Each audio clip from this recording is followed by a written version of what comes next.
Whenever I hear about the GOP talk about the mandate, I think about this scene from Kramer versus Kramer. What we're talking about is the Democrats and learned helplessness, something they've been suffering from for decades. Hey, hold it right there.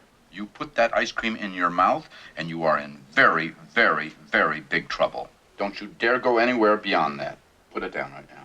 I am not going to say it again. I am not going to say it again. I am not. Ow! I'm sure you've all seen this darling map of the MAGA GOP, and if you don't understand the difference between geography and population, then you're either stupid or willfully ignorant.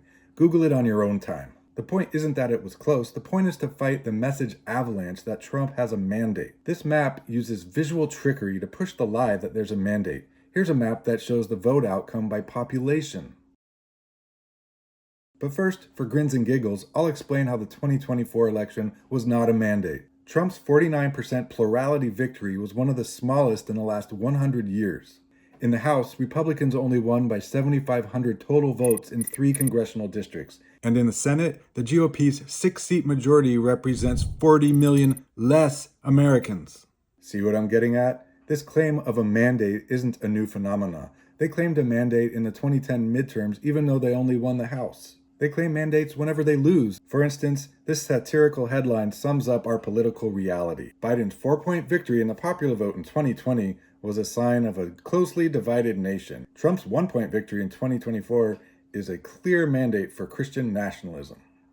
The GOP claimed a mandate in 2004 by promising to ban gay marriage sex, until that was upended by gay sex scandal after gay sex scandal.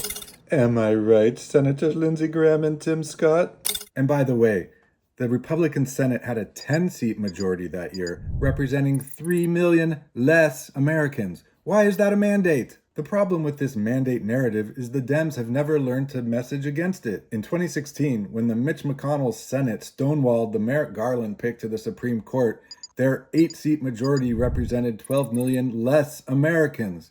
But Obama and the Dems just grabbed ankles. What were they supposed to do? Fight back for the will of the people? And my point is, every mention of the will of the voters should mention the Senate paradox, mention that the House is evenly divided, and mention that Trump couldn't even get 50% of the vote. Sure, Democrats can improve their party, but stop acting like you got your clock cleaned. Things can change fast. In 2005, Bush's approval had dropped 40%. Sorry, folks in Iraq and New Orleans. The first step in fighting back is fighting. Stand proud. Untuck your tail from between your legs. How do you fight the GOP's strength narrative? One way is you could work the refs. By name. Don't just call out the media. Call out specific places like the New York Times. Call out a specific reporter. You know how the GOP has fought for decades. And when the pearl clutchers ask, did you just claim you have a right to be heard? And you called out reporters by name for pushing a false narrative? Right now, I hate you! And I hate you back, you little shit! You say, yeah, I said it.